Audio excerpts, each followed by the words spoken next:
예수님. 이제 5번째 여정으로 한번 가보도록 하겠습니다. 5번째 여정의 장소는 하느님의 산 호렙. 호렙산으로 우리가 가게 될 것입니다. 이때 우리가 보게 될 성경 본문은 탈출기 3장 7절부터 22절까지 본문이고요. 이때 하느님께서 모세에게 당신의 구원 계획이 뭔지를 소개하시고 이제 모세에게 그 구원의 도구가 되도록 초청하시는 거예요. 그래서 그 내용을 한번 살펴볼 텐데, 그럼 하느님이 가지고 계시는 구원 계획은 뭐냐 하면, 하느님은 고통받는 당신의 백성을 구원하시기 위해서 연약한 한 인간을 도구로 선택하시죠. 모세라고 하는 한 인간을 선택하시는데, 모세가 거절할 수도 있을까요? 하느님이 부탁하셨을 때? 거절할 수 있죠. 모세가 거절할 수도 있어요. 하느님은 그런 위험 부담을 안고서 한 인간한테 부탁을 하시는 거거든요. 그러니까 인간이 거절할 수도 있고, 그래서 거절할 수도 있고, 또는 그 사람한테 부탁했는데 그 사람이 실패할 수도 있는 거잖아요. 그런 가능성도 하느님은 다 생각하시면서, 그래서 거절할 수도 실패할 수도 있는 가능성을 배제하지 않으신 채로, 그럼에도 불구하고 하느님은 우리 인간과 함께 일하시기를 원하시는 거죠.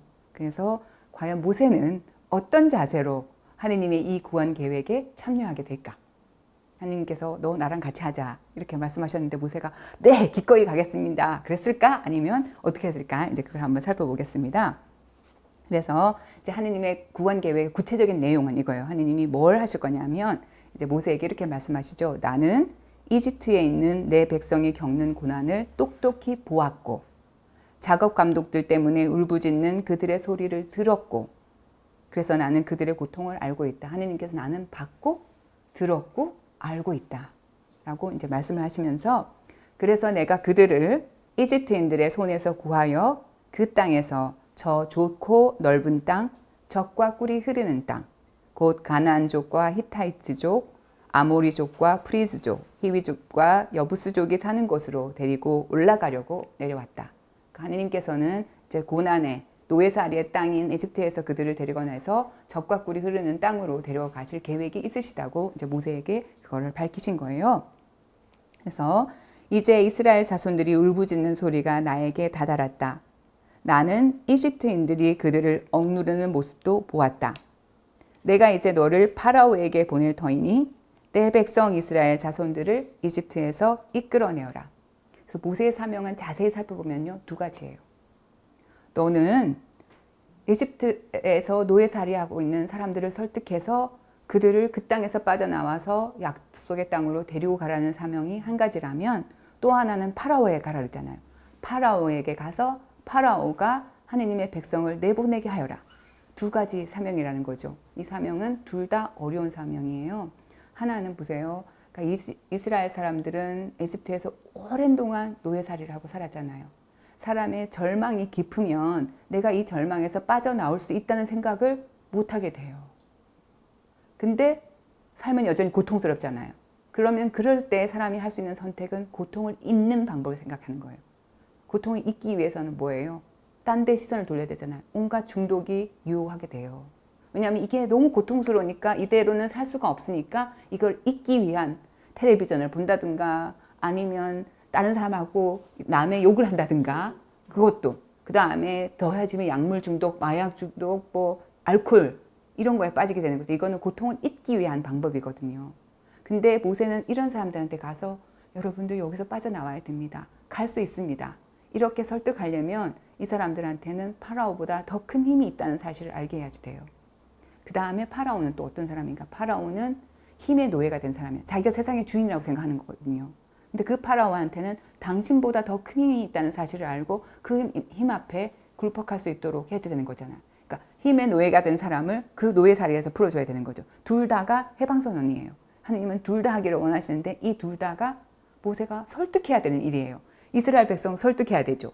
파라오도 설득해야 되죠. 그러니까 이 설득의 기술이 너무너무 중요한 거잖아요. 그러니까 모세가 못합니다 할 때 왜 저는 말을 못하는 사람입니다 라고 말하는 거가 이해가 되죠.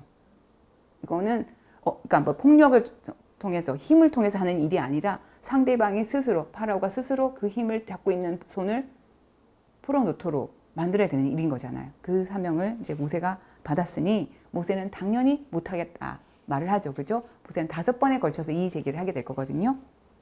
첫 번째 이의 제기는 뭐에 대해서 하느냐면 이렇게 해요. 제가 무엇이라고 감히 파라오에게 가서 이스라엘 자손들을 이집트에서 이끌어낼 수 있겠습니까? 제가 뭔데? 제가 가면 파라오가 제 말 듣기나 하겠습니까? 라고 말하는 거죠. 근데 하느님은 모세를 왜 파라오에게 파견하시는가? 왜 파라오에게 파견하시는가? 그래서 하느님께서 파라오에게 모세를 파견하시는 것은 파라오를 폭력으로 응징하라고 모세를 보낸 거지? 아니죠. 이제 파라오한테 파견하신 것은 제가 이미 말씀드린 것처럼 파라오도 참된 힘의 주인이 누구인지를 알아보게 하는 것. 그래서 그릇된 지배욕에서 해방되게 하시려는 거가 하느님의 뜻이라는 것을 알 수가 있습니다. 그래서 스스로 폭력을 멈추게 하는 것. 그게 하느님이 일하시는 방식인 것 같아요. 그렇게 하시기 위해서 그래서 하느님께서 모세가 제가 뭐라고 파라오에게 가겠습니까? 라고 말하니까 하느님이 모세의 이의 제기에 대해서 이렇게 응답을 하십니다. 하느님의 응답. 탈주기 3장 12절에 나와요. 내가 너와 함께 있겠다. 이것이 내가 너를 보냈다는 표징이 될 것이다. 내가 이 백성을 이집트에서 이끌어내면 너희는 이 산 위에서 하느님을 예배하게 될 거다.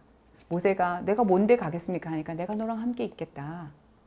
그렇게 이제 말씀을 하시잖아요. 근데 모세는 그걸로 만족하지 못하죠. 그죠? 두 번째 이의 제기를 합니다. 이번에는 첫 번째 이의 제기는 내가 파라오에게 뭐라고 갑니까? 이번에 이스라엘 백성에게 내가 가면 내가 뭐라고 설득해야 됩니까? 이거는 이제 이의 제기를 하는 거예요.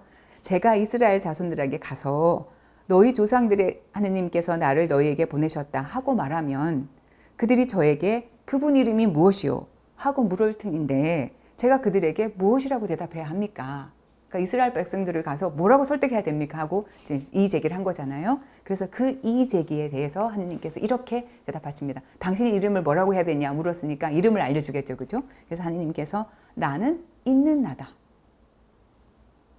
너는 이스라엘 자손들에게 있는 나께서 나를 너희에게 보내셨다 하여라.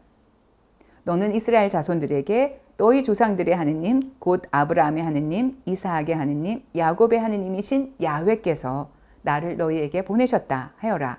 이것이 영원히 나를 불릴 나의 이름이며 이것이 대대로 기릴 나의 칭호이다.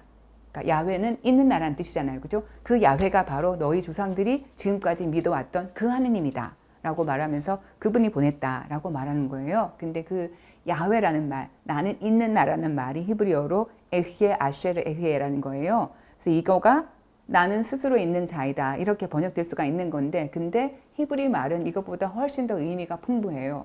그냥 불변하는 고정된 존재자라는 의미가 아니라 이스라엘 백성이 있는 곳에 내가 있을 그런 존재다. 이스라엘 백성과 함께 있을 그런 존재다라고 밝히는 거죠. 그래서 이스라엘 백성들은 이제 하느님께서 구체적으로 이스라엘 백성들을 위해서 어떻게 있게 될 것인지 모세를 통해서 체험하게 될 거예요. 그러니까 우리가 미리 말씀드리면 나중에 알게 됐지만 예를 들면 낮에는 구름 기둥으로 빛을 가려주시고 밤에는 불 기둥으로 어둠을 가려주시고 그 다음에 온갖 위기와 온갖 굶주림과 이 모든 것들에 그들을 채워주시는 그런 하느님으로 그런 하느님의 있음을 이제 이스라엘 백성들은 체험하게 이제 될 거예요. 그래서 이제 모세의 소명에 대해서 하느님께서 다시 한번 모세에게 이렇게 하라라고 그러니까 해주신 걸 정리를 해보면 이제 3장 16절에서부터 22절까지 그 모세의 소명을 좀 더 자세하게 설명하는데요. 첫 번째는 모세가 해야 할 일이 이스라엘의 원로들한테 가라.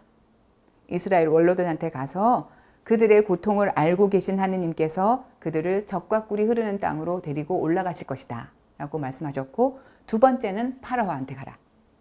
파라오한테 가서 광야로 사흘 길을 가서 하느님께 제사 드리도록 이스라엘 백성들한테 허락을 해라. 근데 하느님이 미리 알고 계시거든요. 이렇게 말씀하세요. 파라오는 듣지 않을 것이다. 온갖 이적으로 하느님께서 이집트를 치시면 그제야 파라오는 허락을 하게 될 것이다. 처음부터 이 일이 쉽지 않은 일임을 모세한테 알려주신 것이죠. 그죠? 그리고 너희는 나올 때 이집트 여인들에게 은부치와 금부치, 옷가지를 요구해라. 이건 이미 아브라함을 통해서 창세기 15장에 말씀하신 거였고 그 다음에 신명기 법에 의하면 노예 해방에 관한 법에서 너희는 노예를 보낼 때 해방시킬 때 빈손으로 보내지 마라.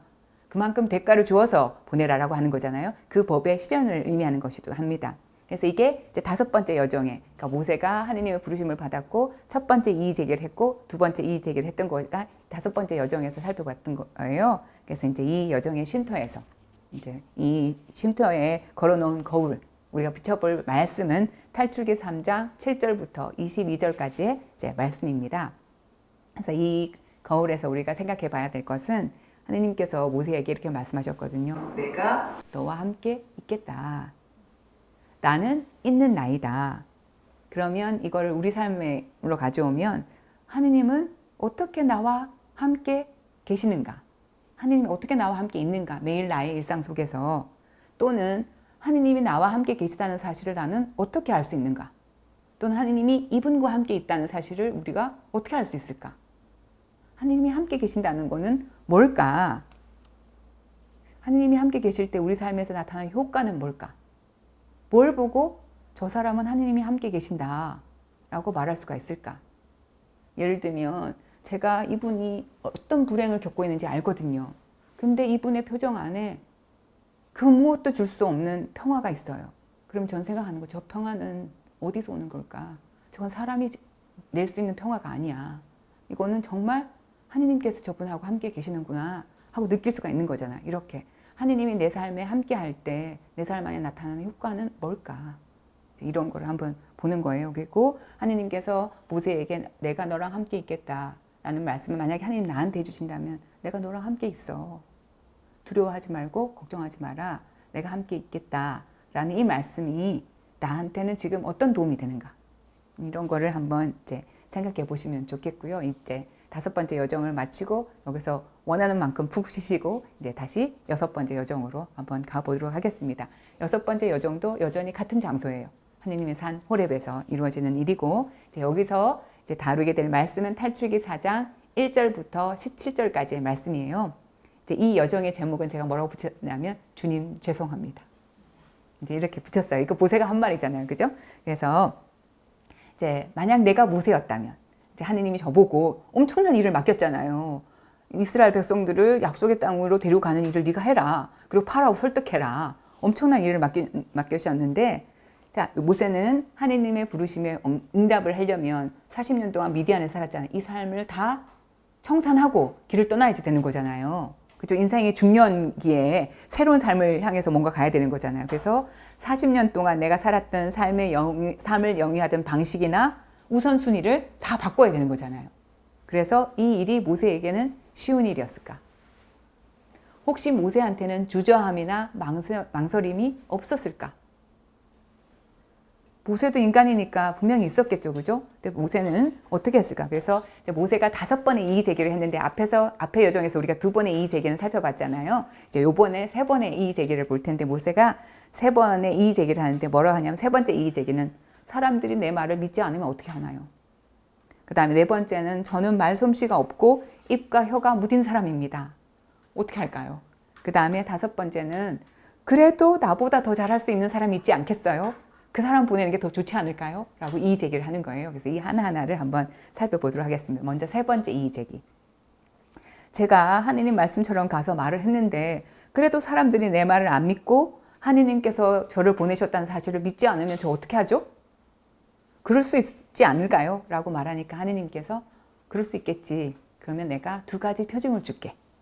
표징을 주세요. 그래서 2가지 표징이 뭐냐면 하나는 지팡이를 던지니까 뱀이 되고 잡으면 다시 지팡이가 되고 그 다음에 또 하나는 손을 품에 넣었더니 나병에 걸리고 내니까 낫고 이렇게 하는 표징을 주신 거잖아요. 그죠? 그리고 하느님이 덧붙여서 이렇게 말해요. 이 표징을 보고도 그들이 믿지 않으면 나일강에 물을 퍼다가 마른 땅에 부으면 피가 될 거다. 이렇게 표징을 주셨어요. 그래서 모세는 이 말을 듣고 뭐라고 말하냐면요. 주님 죄송합니다. 저는 말솜씨가 없는 사람입니다. 어제도 그랬고 그제도 그러하였고 주님께서 이 종에게 말씀하시는 지금도 그러합니다. 저는 입도 무디고 혀도 무딥니다. 이 말은 지금 제가 이렇게 말 못하고 혀가 무디고 이게 하루아침에 생긴 일이 아니라 저 늘 그랬고 앞으로도 쭉 그럴 겁니다. 저 말도 잘 못하는 사람입니다. 설득력이 없어요. 근데 제가 무슨 수로 가서 파라오를 설득하고 이스라엘 백성들을 설득하겠어요. 저 말고 딴 사람 이제 이렇게 얘기하는 거예요. 주님 죄송합니다. 이제 이렇게 말하는 거죠. 그죠? 그래서 하느님이 그러면 이 말을 듣고 또 하느님이 인내롭게 하세요. 또 뭐라고 응답을 하시냐면 이렇게 응답하시죠. 누가 사람에게 입을 주었느냐? 누가 사람을 말 못하게 하고 귀먹게 하며 보게도 하고 눈멀게도 하느냐? 나 주님이 아니냐. 그러니 이제 가거라. 내가 말할 때 내가 너를 도와 무슨 말을 해야 할지 가르쳐 주겠다. 나 믿고 가라. 그 말인 거잖아요. 그죠? 근데 여기서 주님의 말씀을 잘 들어보면 주님께서 이렇게 말씀 안 해도 그래? 그럼 내가 너 말 잘하게 해줄게. 이렇게 안 하시고 나 믿고 가라. 필요할 때 도움 주겠다. 이렇게 하는 거잖아요. 이 말을 우리가 잘 살펴볼 필요가 있어요. 그래서 이제 이따가 제가 그 거울 앞에 설 때 제가 좀 더 자세하게 말씀드릴게요. 그래서 5번째 이의제기에서 모세가 다시 한번 주님 죄송합니다. 제발 주님께서 보내실 만한 일을 보내십시오. 라고 말을 하니까 하느님께서 화를 내셔요. 화를 내시면서 그렇지만 모세의 형 아론을 이제 모세의 대변자로 세워주시는 거죠. 그러면서 그가 너의 입이 되고 너는 그의 하느님이 되어줄 것이다. 라고 이제 말씀을 하시는 거예요. 그래서 모세는 마침내 결단을 내립니다. 그래서 장인한테 가요. 장인 이트로한테 가서 뭐라고 말하냐면 저는 이제 떠나겠습니다. 이집트에 있는 친척들에게 돌아가서 그들이 아직도 살아있는지 보아야겠습니다. 이트로는 순순히 보내줘요. 평안히 가게. 앞으로 파라오는 안 보내줄 거죠. 파라오의 모습하고 대조되는 거예요. 이트로는 금방 보내주죠. 그죠? 그래서 평안히 가게. 그렇게 해서 이제 모세는 가족들을 데리고 이집트로 돌아가게 됩니다. 그래서 주님께서 이집트로 돌아가거라. 내 목숨을 노리던 사람들이 모두 죽었다. 그래서 모세는 아내와 아들들을 나귀에 태워서 이집트 땅으로 돌아갔고 모세의 손에는 하느님의 지팡이가 들려 있었습니다. 그러면 여기서 이트로하고 파라오가 대조된다 그랬죠. 한번 보세요. 이제 파라오는 어떻게 될 거냐면 이트로는 금방 모세가 돌아가게 했지만 파라오는 내가 이집트로 돌아가거든 내가 내 손에 쥐어준 그 모든 기적을 명심하여 파라오 앞에서 일으켜라. 그러나 나는 그의 마음을 완고하게 하여 내 백성을 내보내지 않게 하겠다. 그러면 너는 주님께서 이렇게 말씀하신다 하고 파라오에게 말하여라. 하느님은 모세에게 파라오를 설득하려는 사명을 주셨지만 파라오가 쉽사리 설득되지 않을 거라는 걸 미리 아시고 모세에게도 경고하세요. 그러나 반드시 하느님의 뜻이 이루어질 거를 말하면서 뭐라고 말하냐면 이렇게 말해요. 이스라엘은 나의 맏아들이다. 나는 너에게 내 아들을 내보내어 나를 예배하게 하라고 말할 것만 너는 거부하여 그를 내보내지 않았다. 그러니 이제 내가 너의 맏아들을 죽이겠다. 그러니까 마지막으로 하느님께서 어떤 일을 하실 것인지를 미리 이제 모세에게 알려주신 것이죠. 그죠? 그래서 여기서 모세가 이제 앞의 여정과 포함해서 총 5번의 이의 제기를 하는데 그러면 소명사화에 나타나는 이의 제기는 뭔가 정말 하느님의 부르심을 받은 사람들이 하기 싫어서 자기가 못하겠다고 빼는 것일까? 아니면 왜 소명사화 안에 이의 제기라는 그 요소가 들어가 있는가? 이의 제기는 뭐냐면요. 부르심을 받은 사람들의 주저함이나 고집스러움을 얘기하기 위해서 들어있는 것이 아니에요. 그러니까 하느님의 부르심을 받은 사람들이 하느님이 주시는 사명이 내 힘으로는 도저히 이룰 수 없는 것이라는 자각에서 온 이의 제기예요. 당신이 주신 사명은 너무나 커서 나는 나 같은 인간은 도저히 이룰 수가 없는 것입니다. 라는 겸손을 말하는 거거든요. 그래서 부르심 받은 사람들한테서 가장 중요한 덕목은 겸손이에요. 하느님은 우리 능력을 통해서 일하시려고 하시는 것이 아니에요. 하느님이 일하실 것이지만 우리가 겸손된 도구가 되기를 원하시는 거죠. 그런 의미에서 모세는 가장 겸손한 사람이었던 거죠. 5번의 이의 제기를 하는 것은 모세가 이만큼 겸손한 사람이라는 걸 말하려고 하는 것이지 성경의 저자가 모세가 고집세다 이런 말을 하려고 하는 것이 아니에요. 그래서 그러니까 이의 제기에 대해서 이렇게 사명을 받은 사람들이 이의 제기를 하면 하느님께서 제가 말했죠. 능력 주겠다 하지 않았잖아요. 내가 너랑 함께 하겠다. 그래서 하느님의 답변을 한번 자세히 살펴보면 하느님은 사명 수행에 필요한 모든 능력과 수단을 주시겠다고 약속하지 않으십니다. 사명도 하느님의 것이고 그것을 수행하는 방법도 능력도 다 하느님한테 속한 것이에요. 그래서 사명을 수행하는 이들한테 필요한 것은 그들과 함께 하시면서 일하시는 하느님의 현존을 놓치지 않는 거예요. 하느님이 함께 하실까는 걸 믿고 그분과 함께 하는 일이지 내 능력 없음을 탓할 이유가 없다는 거죠. 그래서 사명의 주인은 하느님이시라는 사실을 잊지 않는 것. 이것이 굉장히 중요한 일이 되는 거죠. 그래서 이제 6번째 그 여정에 제가 매달아 놓은 거울에는 이 겸손한 모세의 모습이 있어요. 그래서 겸손한 모세의 모습에 비추어서 이제 우리 자신을 한번 살펴보도록 하겠습니다. 우리 자신은 나름대로 내 삶의 터전 안에서 크고 작은 하느님의 사명을 받고 있죠. 본당에 단체 활동을 한다든가 아니면 성경 공부 그룹을 만든다든가 이렇게 나도 이렇게 크고 작은 사명을 맡고 있을 텐데 혹시 나는 하느님이 주신 사명인데 이걸 내 것으로 여기고 질 수 없는 짐을 져보겠다고 헛되이 노력하고 있지는 않은가. 하느님의 짐을, 하느님의 사명으로 여기지 않고 내 걸로 삼아가지고 내가 이거를 혼자서 내 힘으로 지려고 애를 쓰면서 힘들다 하고 있지는 않은가. 그러니까 하느님의 것을 내 것으로 삼고 있지는 않은가. 그렇게 되면요, 내 부족함이 한없이 절망적이고 슬프게 여겨져요. 나도 저 사람처럼 조금만 더 잘했으면 좋았을 텐데 나는 왜 이렇게 이런 것도 못하고 나는 왜 이렇게 똑똑하지도 못한가. 이렇게 되는 거죠. 이 말은 다시 말해서 내가 하느님의 사명을 누구의 힘으로 지고 나가려고 하는 거냐면 내 힘으로 지겠다는 거예요. 그러면 내가 불만족스럽고 내가 마음에 안 들어요. 근데 하느님은 그거 모르고 나한테 시켰을까요? 하느님은 그거 다 알고 나는 네가 얼마만큼 해낼 수 있는지 네가 어떤 역량을 가지고 있는지 다 알아. 그런데도 하느님은 부탁하시는 거예요. 나는 너를 통해서 일하고 싶어. 그 하느님을 신뢰해서 내가 예하는 것이지 하느님 나 잘할 수 있어요. 그런 사람은 하느님 잘 안 시키시더라고요 또. 그죠? 그래서 나는 지금 하느님의 일을 하는데 예를 들면 제가 하느님의 일이라고 하면 엄청 거창한 일만 하느님의 일인 것 같지만 내가 한 가정의 엄마인 거, 한 가정의 아빠인 것도 하느님의 일인 거죠. 원래 하느님이 우리 모두의 엄마 아빠시잖아요.